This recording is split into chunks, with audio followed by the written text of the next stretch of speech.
ሂጂ ባሩን ክፈችው። ታሙዬ ሜሪ አለች? አዎ ግቢ እየጠበቀችሽ ነው። ትምህርት ቆንጆ ነው።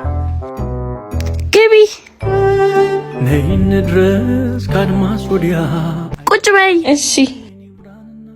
አይ እንዴት ነሽ? ሰላም እንዴት ነህ? እህቴ ቆንጂዬ ጓደኛ እንዳላት አላውቅም ነበር። አይ ቴንክ ዩ። እኔ ሜሪን ጠርቻት ልምጣ? አዎ ሂጂ ጥሪያት። ሆ ጓደኛሽ ላይ እየፈጣጠነልሽ ነው። ኧረ እባክሽ ቆይ። እፈፈፈፍ አንተ ስንት ቀን ሽንት ቤት ከተጠቀምኩ በኋላ ኋለቅቅበት ያልኩ ጭራሽ ከነካልሲ ሶፋ ላይ በዚህ ግማቱ እንዴ ቤቱን አገማው እኮ። ደግሞ ኤክስ 10 እየደወለችብኝ ነው። ሳታረግዝማ አቀርም። ምንም ቢሆን እኔ ተመችቶኛል። ቤብ የኔም ካልሲ ይሸጣል አታስብ እሺ። ግም ለግም አብራስ ግማሉ ጥላችሁኝ ወዴት ነው?